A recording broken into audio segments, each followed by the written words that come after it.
Assalamualaikum warahmatullahi wabarakatuh. Nama saya Muhammad Aziz Bintoro. Saya ingin mempresentasikan pengantar teknologi informatika. Pertemuan satu. Pertemuan satu, saya hanya membuat biodata saya, seperti nama saya, nama panggilan, kelahiran saya di mana, dan alasan kenapa saya masuk Universitas Pamulang dan mengambil jurusan apa. Pertemuan 2. Pertemuan 2, saya hanya merangkum materi dari CPU. Pengertian CPU dapat kita ketahui secara ringkas dan kepanjangan CPU itu sendiri. CPU merupakan singkatan dari Central Processing Unit atau pengolah pusat. Secara awam kita sering menyebutnya sebagai prosesor karena merupakan pusat pengolahan data dalam sebuah komputer. Definisi CPU. CPU singkatan dari Central Processing Unit adalah perangkat keras komputer yang berfungsi untuk menerima dan melaksanakan perintah dan data dari perangkat lunak. Prosesor sering digunakan untuk menyebut CPU pada umumnya. Adapun mikroprosesor adalah CPU yang diproduksi dalam sirkuit terpadu, seringkali dalam sebuah paket sirkuit terpadu tunggal. Komponen CPU terbagi menjadi macam-macam, yaitu sebagai berikut. 1. CPU kontrol. CPU kontrol ini adalah bagian dari prosesor yang mampu mengatur jalannya program. Komponen ini terdapat dalam semua CPU. CPU berfungsi mengontrol komputer sehingga terjadi sinkronisasi kerja antara komponen dalam melaksanakan fungsi-fungsi operasinya. Hasil dari pengolahan data dibawa oleh unit kendali ke memori utama lagi untuk disimpan, dan pada saatnya akan disajikan ke alat output. Dengan demikian, tugas dari unit kendalinya adalah A. Mengatur dan mengendalikan alat-alat input dan output. B. Mengambil instruksi-instruksi dari memori utama. C. Mengambil data dari memori utama jika diperlukan untuk diproses. D. Mengirim instruksi ke ALU bila ada perhitungan aritmatika atau perbandingan logika. E. Mengawasi kerja dari ALU. F. Menyimpan hasil proses ke memori utama. 2. Register. Register merupakan alat penyimpanan kecil yang mempunyai kecepatan akses cukup tinggi yang digunakan untuk menyimpan data dan atau instruksi yang sedang diproses. Memori ini bersifat sementara, biasanya digunakan untuk menyimpan data-data saat diolah ataupun data untuk pengolahan selanjutnya. 3. ALU. ALU singkatan dari Arithmetic Logical Unit. ALU merupakan bagian dari CPU yang bertugas untuk melakukan operasi aritmatika dan operasi logika berdasar instruksi yang ditentukan. Dan ALU menjadi dua bagian, yaitu unit aritmatika dan unit logika Lobean, yang dimana masing-masing memiliki tugas tersendiri. Tugas-tugas ALU adalah untuk melakukan semua perhitungan aritmatika, matematika dengan sesuai instruksi program. Tugas lain dari ALU merupakan keputusan dari suatu operasi logika sesuai dengan instruksi program. Cara kerja CPU. Melakukan operasi aritmatika dan logika terhadap data yang diambil dari informasi yang dimasukkan melalui beberapa perangkat keras seperti keyboard, pemindai, mouse, dan lain-lain. CPU dikontrol menggunakan sekumpulan instruksi perangkat lunak komputer. CPU berfungsi sebagai kalkulator, hanya saja CPU jauh lebih kuat daya pemrosesannya.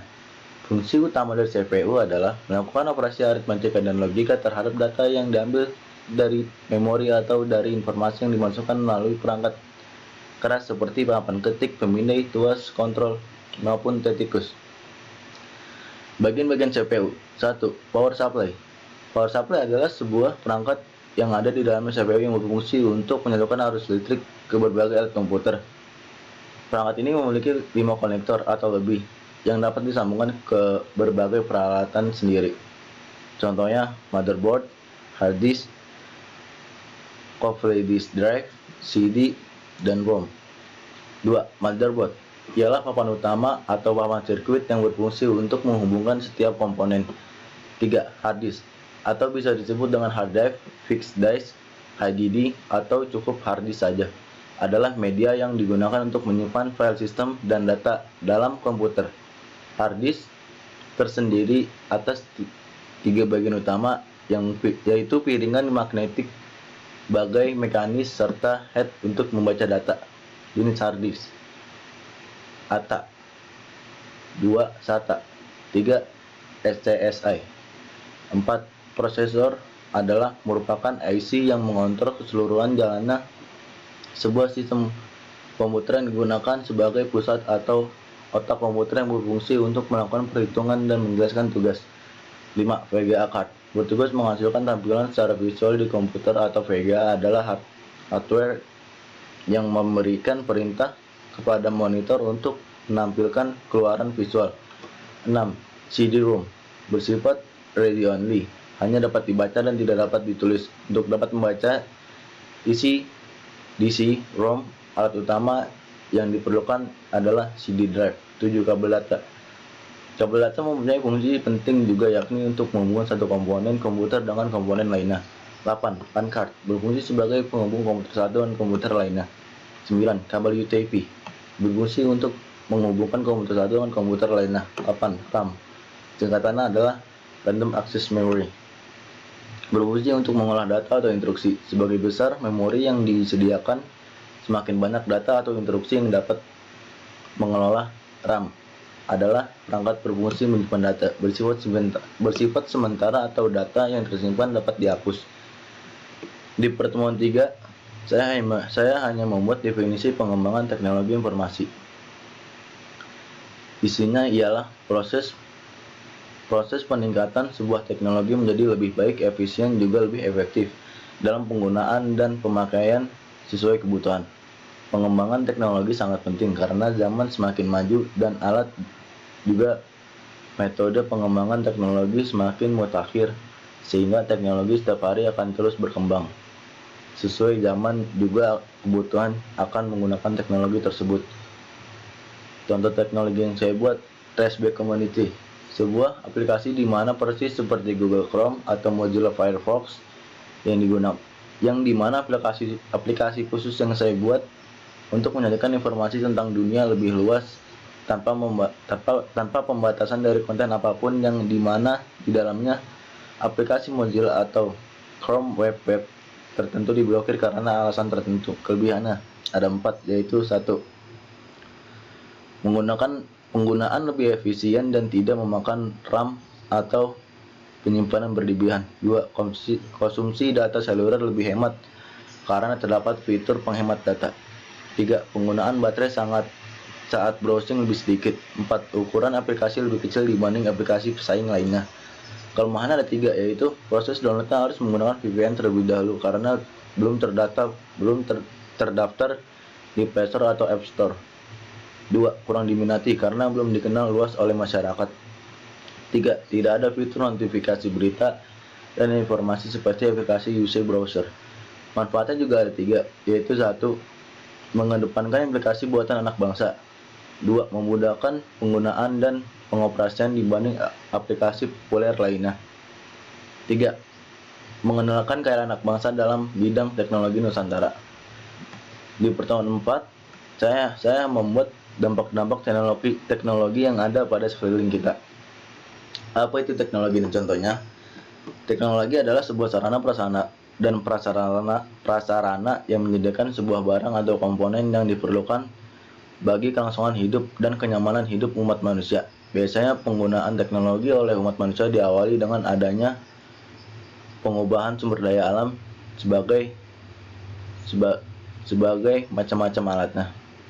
2. Fungsi dan macam teknologi. Munculnya teknologi tertentu memberikan banyak sekali manfaat untuk keberlangsungan hidup. Salah satu contohnya, teknologi yang benar-benar bermanfaat saat ini adalah Google. Dampak pengembangan teknologi. Kemajuan teknologi yang semakin hari semakin cepat itu tentunya membuat banyak perubahan terhadap sebuah negara yang tidak terkecuali di Indonesia. Pertukaran sebuah informasi yang menjadi salah satu cara yang sangat mudah dan cepat, memudahkan pekerjaan. Pekerjaan yang dapat dilakukan oleh satu orang menjadi lebih efektif dan efisien. Sistem pembelajaran dapat dilakukan secara online tanpa harus melakukan tatap muka. Masuknya budaya luar yang tidak mudah untuk diterima oleh anak bangsa. Penggunaan gadget yang berlebihan dan akhirnya dapat merusak perkembangan otak-otak pada anak. Kurangnya orang-orang bersosialisasi karena fokusnya selalu kepada teknologi. Pertemuan 5, saya hanya membuat perkembangan penelitian di era digital, tinjauan singkat. Internet dan berbagai teknologi digital telah mengubah cara-cara melakukan penelitian. Jaringan internet melakukan penelitian pengumpulan informasi dari responden yang berada jauh di belahan bumi lain.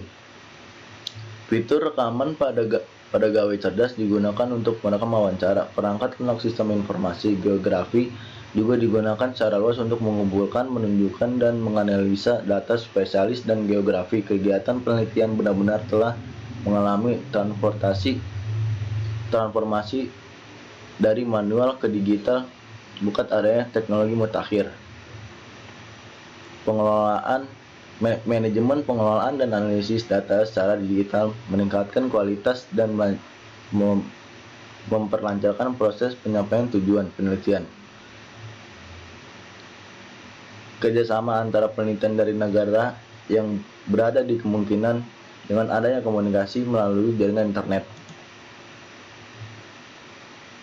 Penelitian bersifat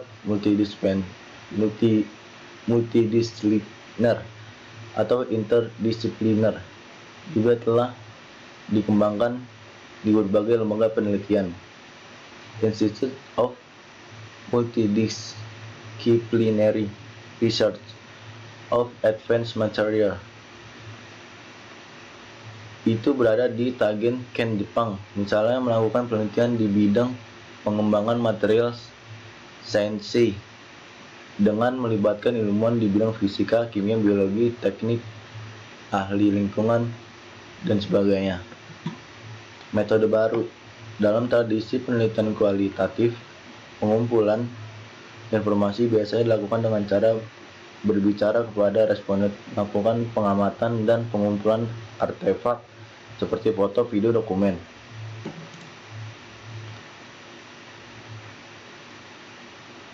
Ini sama seperti teknologi baru yang tadi. Nah, berikut saya punya 5 referensi jurnal teknik informatika yang dapat diunduh secara mudah dan sederhana. Sekian dari presentasi saya. Wassalamualaikum warahmatullahi wabarakatuh.